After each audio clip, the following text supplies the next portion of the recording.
Hello दोस्तों, welcome back to my channel. My name is Zubin. So guys, आप यहाँ पे देख सकते हैं biggest dumping in GMM folder. आप इसे डंपिंग कहिए, ऑफलोडिंग कहिए, चीटिंग कहिए, स्कैमिंग कहिए। मैं ऐसा क्यों कह रहा हूँ आपको वीडियो में डिटेल में पता चलेगा, बट अगर शॉर्ट में कहूँ तो कुछ लोगों को, कुछ खास लोगों को पहले ही पता चल गया था कि जीएमएम में जो अगले हफ्ते ओएफएस आने वाला है, प्राइसेस गिरने वाले, जीएमएम गिरने वाला है।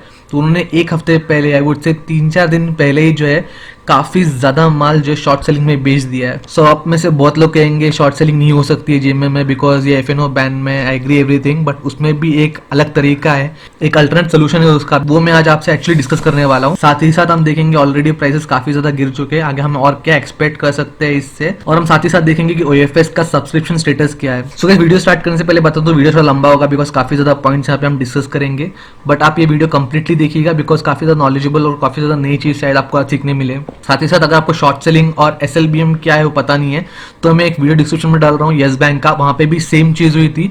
वहां पे भी जब एफपीओ आया था तो उससे पहले काफी ज्यादा एसएलबीएम में शॉर्ट सेलिंग की गई थी। सो आप वो एक बार देख लीजिएगा, आप बहुत ही ज्यादा जो है क्लियर हो जाएंगे इस कॉन्सेप्ट के लिए। मैं आज भी ये डिस्कस करूंगा बट शायद उतना डीप ना डिस्कस कर पाऊँ या फिर उतना जो है बेसिक से ना डिस्कस कर पाऊँ जितना मैंने उस वीडियो में किया है, बिकॉज वहां पे बस उस टॉपिक के बारे में डिस्कस कर रहा था। यहाँ पे दूसरे अलग अलग टॉपिक्स भी है तो शायद उतना जो डिटेल में ना हो पाए। सो आप एक बार ये पॉज करके वो वीडियो देख लीजिएगा, फिर आप अगर वापस इसमें आएंगे तो आप समझ जाओगे। सो गाइस, शुरू करते हैं हमारा वीडियो।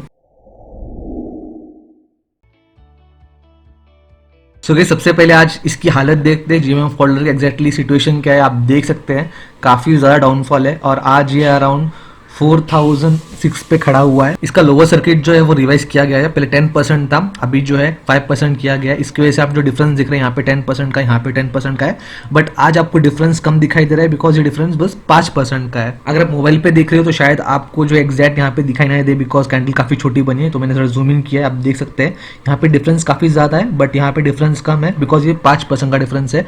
5% पे ही जो है लोअर सर्किट लग रहा है यहाँ पे। और आज ये जिस प्राइस पे ट्रेड कर रहा है अराउंड जुलाई 27 को उसी प्राइस के आसपास था, 3990 के आसपास। तो ये अराउंड 3 महीने पहले के प्राइस पे ट्रेड कर रहा है। अगर कल इसमें वापस लोअर सर्किट लगता है तो ये आपको अराउंड 3800 की रेंज में मिलेगा, तो वो अराउंड 1 जुलाई के आसपास का प्राइस होगा।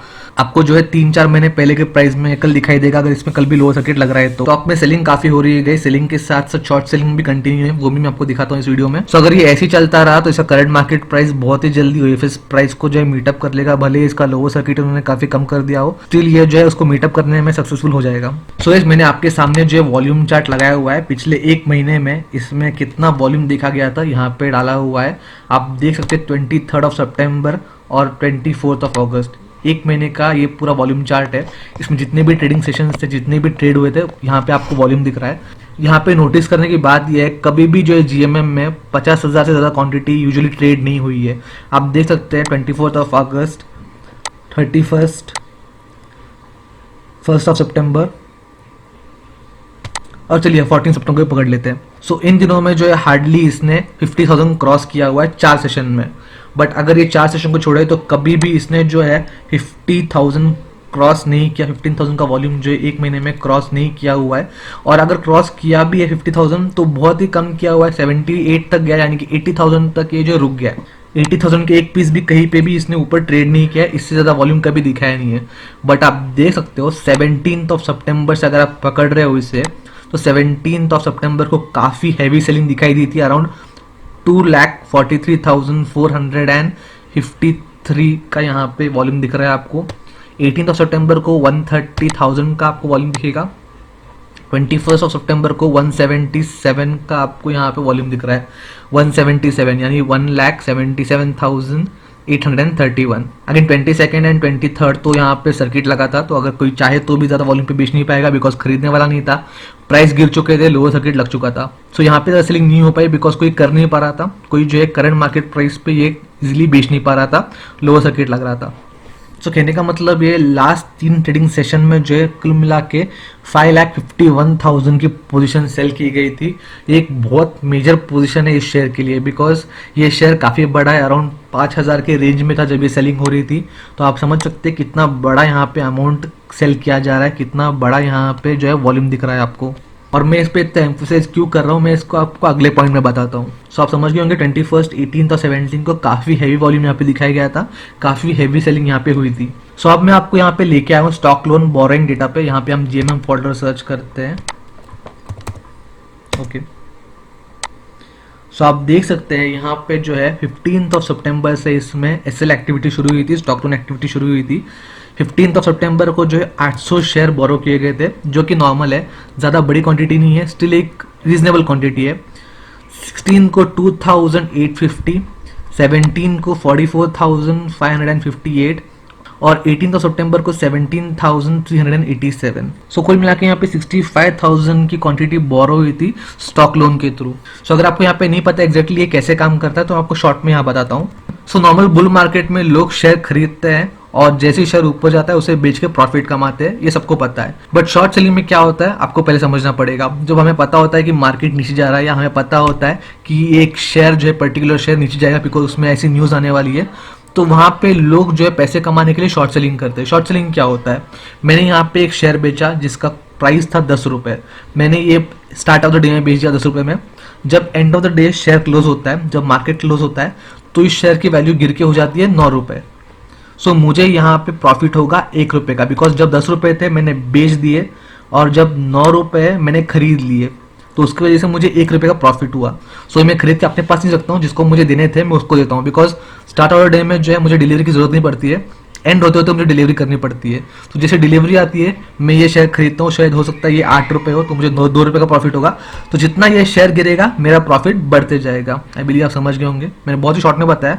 जैसे कि मैंने कहा मैंने एक और वीडियो बनाया डिटेल वीडियो, आप वो भी एक बार रेफर कर सकते हैं अगर आपको डिटेल एक्सप्लेनेशन चाहिए, डिटेल समझना है तो। सो बेसिकली अगर देखा तो शॉर्ट सेलिंग में हमारे पास शेयर नहीं होते हैं, बट हम शेयर पहले ही बेच देते हैं। फॉर एग्जांपल यहाँ पे 10 रुपये के भाव में मैंने बेचा और जैसे ही ये शेयर का प्राइस नीचे गिरता है, जितना नीचे गिरता है मेरा प्रॉफिट होता है, तो मैं उसे खरीद लेता हूँ और जिसको मुझे देने थे मैं उसे दे देता हूँ। सो आई बिलीव आप यहाँ पे समझ गए होंगे शॉर्ट सेलिंग में क्या हो रहा है। हम हायर प्राइसेस में बेच रहे हैं और जब लोअर प्राइस आ रहा है हम उसे खरीद के किसको डिलीवर देना था, डिलीवरी दे के उसे पैसे कमा रहे हैं। बट यहाँ पे एक इशू ये आता है कि हर स्टॉक में जो शॉर्ट सेलिंग नहीं किया जा सकता। जो स्टॉक एफएनओ बैन में जिसमें फ्यूचर्स एंड ऑप्शंस नहीं होते वहाँ पे शॉर्ट सेलिंग नहीं हो पाती है। सो जीएम फॉडलर जो स्टॉक है वो एफएनओ में नहीं है, उसमें फ्यूचर्स एंड ऑप्शन में ट्रेडिंग नहीं होती है, तो वहाँ पे शॉर्ट सेलिंग ऑब्वियसली बातें किया नहीं जा सकता, ना ही कोई करता है। पिछले 6 महीने में जीएमएम में जो है नेग्लिजिबल क्वांटिटी एसएलएम में आई है, स्टॉक लेंडिंग में आई है। ये मैं नहीं कह रहा हूँ, डेटा में बता रहा है, मैं आपको इसके बाद एक आर्टिकल बताता हूँ वहाँ पे भी दिया गया है। सो मोस्टली जीएमएम में जो है नेग्लिजिबल स्टॉक लेंड बोरिंग होती है और नेग्लिजिबल क्वांटिटी में शॉर्ट सेलिंग होती है, बिकॉज ये ऐसा स्टॉक था जिसे क्वालिटी स्टॉक कहा जाता था। इसमें शॉर्ट सेलिंग करना मतलब मौत को दावत देना होता है, क्योंकि अगर समझिएगा आपने 10 रुपये के भाव पे ये शेयर बेचा, आपको लग रहा है ये नीचे जाएगा, बट जीएमएम जैसा क्वालिटी स्टॉक है, भले निफ्टी गिरे, ऐसा होता था कि जीएमएम फिर भी ऊपर जाता था 11 रुपये, 12 रुपये, 13 रुपये, जितना भी है। तो उससे ये होता था कि जो ये स्टॉक 10 रुपये में बेच रहा था उसको हायर रेट पे खरीदना पड़ रहा था। सो नॉर्मल सिचुएशन में कोई जीएमएम में जो शॉर्ट करने का सोचता नहीं है या शॉर्ट करता नहीं है।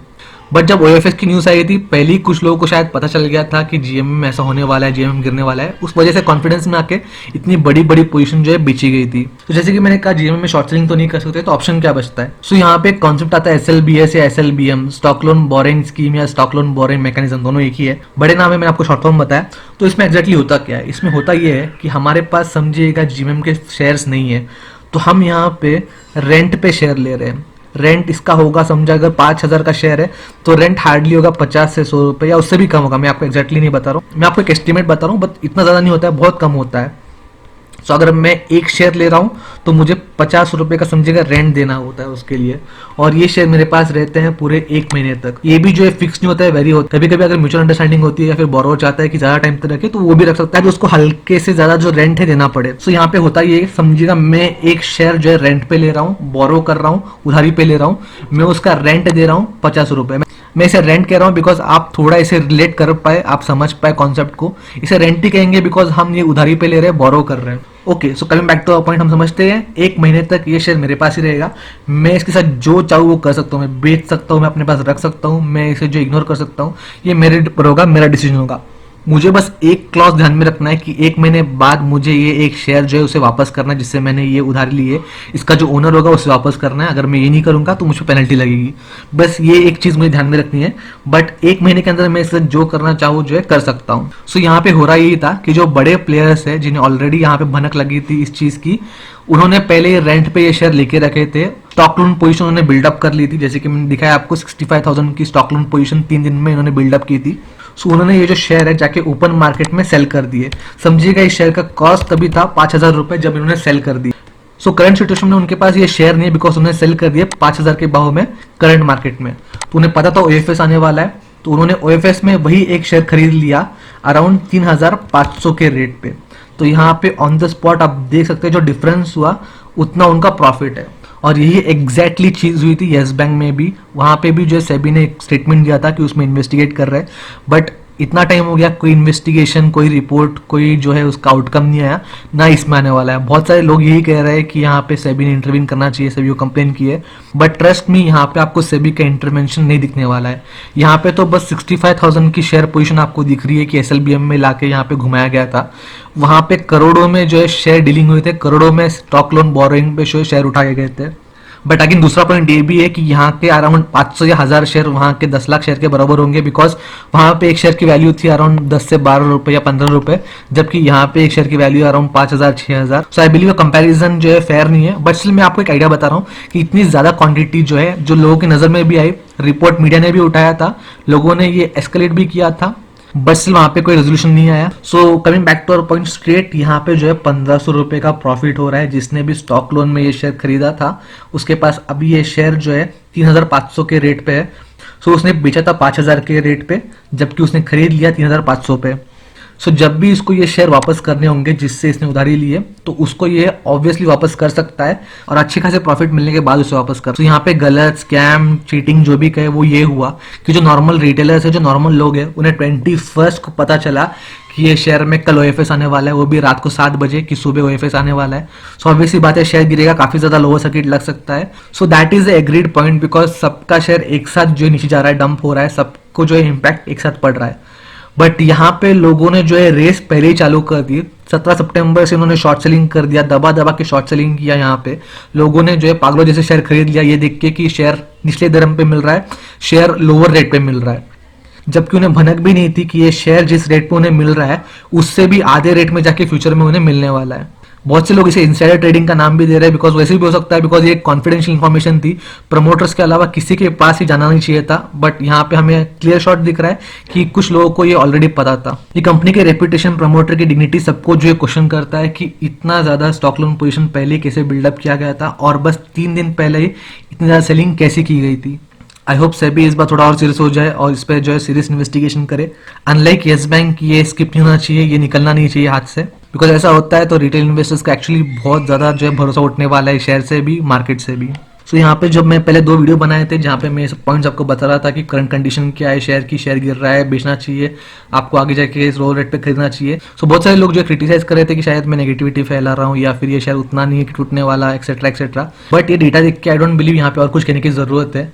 मैं वापस ये कह रहा हूँ कि कंपनी बुरी नहीं है, कंपनी के ऑपरेशन अच्छा है, कंपनी बुरी नहीं है, कंपनी का मॉडल अच्छा है, कंपनी का बिजनेस अच्छा है, बट ऐसे सब चीजें जो है कंपनी को अच्छी खासी हैम्पर कर देती है। सो कुछ लोग ये भी कह रहे हैं कि ओएफएस करना जरूरी था बिकॉज कंपनी को पैसे चाहिए तो उनके पेरेंट कंपनी को खरीदने के लिए, एक्सेट्रा एक्सेट्रा। तो मैं उन लोगों के लिए डिस्क्रिप्शन में एक और लिंक छोड़ रहा हूँ, एक आर्टिकल है जहां पे अल्टरनेट सोल्यूशन दिया गया था कि रिटेलर्स को इम्पैक्ट किए बिना, इस शेयर को इम्पैक्ट किए बिना कैसे पैसे जोड़े जा सकते थे पेरेंट कंपनी को खरीदने के लिए। वो लिंक एक बार जरूर रेफर कीजिएगा, वहां पे अल्टरनेट तरीका भी था रिस्ट्रक्चरिंग का, जहां पे रिटेलर्स को जो इतना ज्यादा लॉस लेना नहीं पड़ता था।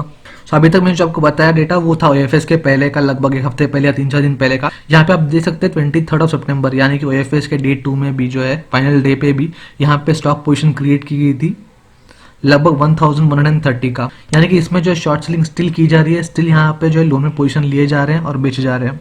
सो अगर ऐसे चलता रहा तो ये जो है ओएफएस प्राइस को भी जो है बहुत जल्दी ब्रीच आउट कर लेगा। और अगर हम अभी बात करें कि आगे क्या हो सकता है इस स्टॉक में, तो आपको निफ्टी का हालत ऑलरेडी पता है, इंटरनेशनल मार्केट्स वीक है। सो बेसिकली आपको इंटरनेशनल मार्केट्स को जो है ट्रैक करना है। अगर इंटरनेशनल मार्केट्स आपको स्ट्रांग दिख रहा है तो निफ्टी नेक्स्ट डे जो है अच्छा खासा आपको स्ट्रांग दिखाई देगा और इस पर पॉसिबिलिटी है शायद ये जो है संभल जाए, डायरेक्ट लोअर सर्किट में ना जाए। बट करंट सिचुएशन में ऐसे लग रहा है कि शायद ये 2-3 लोअर सर्किट्स और दे दे, बिकॉज यहाँ पे मार्केट सेंटीमेंट्स काफी वीक है, सेलिंग प्रेशर काफी ज्यादा है, साथ ही साथ जो स्टॉक लोन पोजीशंस यहाँ पे शॉर्ट कर रहे हैं उसका भी इम्पैक्ट आपको यहाँ पे दिखाई दे रहा है। अगर मार्केट डेप्थ की बात करें तो आप देख सकते हैं लगभग 6,21,000 यहाँ पे सेलिंग के लिए पड़े हैं, जबकि बायर कोई नहीं है। बायर इसलिए नहीं है बिकॉज ऑब्वियसली यहाँ पे लोअर सर्किट है, कोई बाय करना चाहिए तो भी नहीं कर सकता। और मोस्टली आप देख सकते हैं जो शेयर पड़े वो बिड जो है लोअर लेवल के 4,003.75, यानी कि मोस्ट ऑफ द लोग जो है लोअर टू लोअर लेवल पे भी इसे बेचने के लिए रेडी है। अभी तो OFS निकल गया, अगर आप फ्रेश एंट्री का सोच रहे हो तो मैं कहूँगा वेट कीजिएगा, पहले स्टॉक को पहले सेटल होने दीजिए, एक बॉटम बनाने दीजिए, जैसे रिवर्सल ले रहा है आप उसमें एंट्री कर सकते हैं। ऑब्वियसली मार्केट रेट से थोड़ा हायर रेट होगा बिकॉज बॉटम के बाद आप इसमें एंट्री ले रहे हो, बट स्टिल तभी आपके सामने जो चीज़ें होंगी वो क्लियर होंगी, जो पॉइंट्स होंगे वो क्लियर होंगे कि स्टॉक जो है रिवर्सल ले रहा है, एक स्टेबिलिटी ला रहा है। शायद वहां से जो थोड़ा और लुढ़क जाए, बट ज़्यादा लुढ़कने के चांसेस जो है कम रहेंगे। सो इट्स माय ओपिनियन, इस स्टॉक को जो है एक बॉटम बनाने दीजिए, कहीं आके रुकने दीजिए, उसके बाद जो है एंट्री का सोचिएगा, जल्दबाजी मत कीजिए। कहीं ऐसा ना हो कि आप सोचोगे कि OFS में पार्ट नहीं लिया, ये शेयर मिस हो गया तो अभी एंट्री लेता हूँ, आगे जाके जब गिरेगा और एंट्री लेता हूँ, तो वैसा मत कीजिए। पता नहीं कितना नीचे जाएगा, अगर आप ऐसे एवरेज आउट करते रहोगे तो आपके एवरेज लिमिट से भी नीचे गिर सकता है। प्रोबेबिलिटी है, मैं ऐसा नहीं कर रहा हूँ कि ये गिरेगा ही, बट यहाँ पे मैं आपको एक चीज प्रोबेबिलिटी दे रहा हूँ, तो आप वेट कीजिए, that would be better for you. Market पूरा गिरा हुआ है, आपको काफी ज्यादा क्वालिटी स्टॉक जो है लो रेट में मिलेंगे, TCS, HCL, काफी सारे फार्मा स्टॉक्स है, तो आप उन पे जो थोड़ा फोकस रखिए। इसमें भी आप देखते रहिएगा, ऐसा नहीं बोल रहा हूँ कि पूरा इग्नोर कीजिए, बट इसको जो है जल्दबाजी में मत लीजिए, एक बॉटम बनाने दीजिए। और वो लोग जो इसमें ऑलरेडी इन्वेस्टेड है, जिन्होंने हायर रेट पे ये लिया हुआ है, जैसे कि 5,000 6,000 के रेट में लिया हुआ है, आई बिलीव उनके पास अभी और कोई ऑप्शन बचा नहीं है बिकॉज ऑलरेडी काफ़ी ज़्यादा लॉस में है। तो उनका अगर इंटेंशन लॉन्ग टर्म का जैसे कि 2-3 साल प्लस का है तो आई बिलीव होल्ड करना चाहिए। हो सकता है आगे जाके ये कंपनी जो है अपनी हिस्ट्री को रिपीट करे, अच्छा खासा और रिटर्न दे दे। साथ ही साथ रिजल्ट पर नजर रखिएगा, रिजल्ट ऐसा कैसे आता है, प्रोबेबली अच्छा ही आएगा बिकॉज अभी तक इसने जो है रिजल्ट अच्छे दिए कोविड के बावजूद भी। सो अगर रिजल्ट इस बार भी अच्छे होते हैं तो स्टॉक को जो एक अच्छा पॉजिटिव इंपैक्ट देगा, रिवर्सल में एक हेल्प कर देगा। बट स्टिल आप आपका जो स्टॉप लॉस है वो ध्यान में रखिएगा, आप आपका जो रिस्क एपेटाइट है वो भी ध्यान में रखिएगा।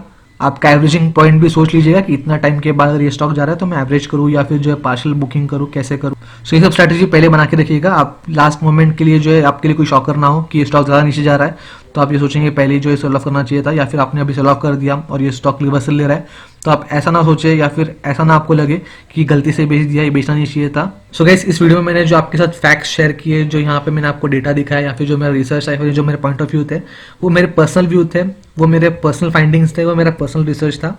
आप आपका डिसीजन जो सोली आपकी रिसर्च के बाद लीजिएगा, आपके पूरे के पूरे मार्केट को एनालाइज करने के बाद, आपका रिस्क देखने के बाद ही लीजिएगा। बस मेरा या किसी का वीडियो देख के एक डिसीजन मत लीजिएगा, आप आपके रिसर्च के बाद ही, आप आपके होमवर्क के बाद ही जो है इसमें एक डिसीजन लीजिएगा। ऑब्वियसली कैपिटल आपका है तो आपका डिसीजन जो है फाइनल होना चाहिए। आप बस पॉइंट जो है अलग अलग तरीके से, अलग अलग मीडियम से, अलग अलग सोर्स से इकट्ठा कर सकते हैं, बट फाइनली वही कीजिएगा जो आपके लिए सही होगा। अगर वीडियो पसंद आए तो प्लीज इसे लाइक करके इंकरेज कर दीजिएगा, चैनल को सब्सक्राइब कर दीजिएगा। मैं आपसे जल्दी मिलूंगा, तब तक के लिए गुड बाय।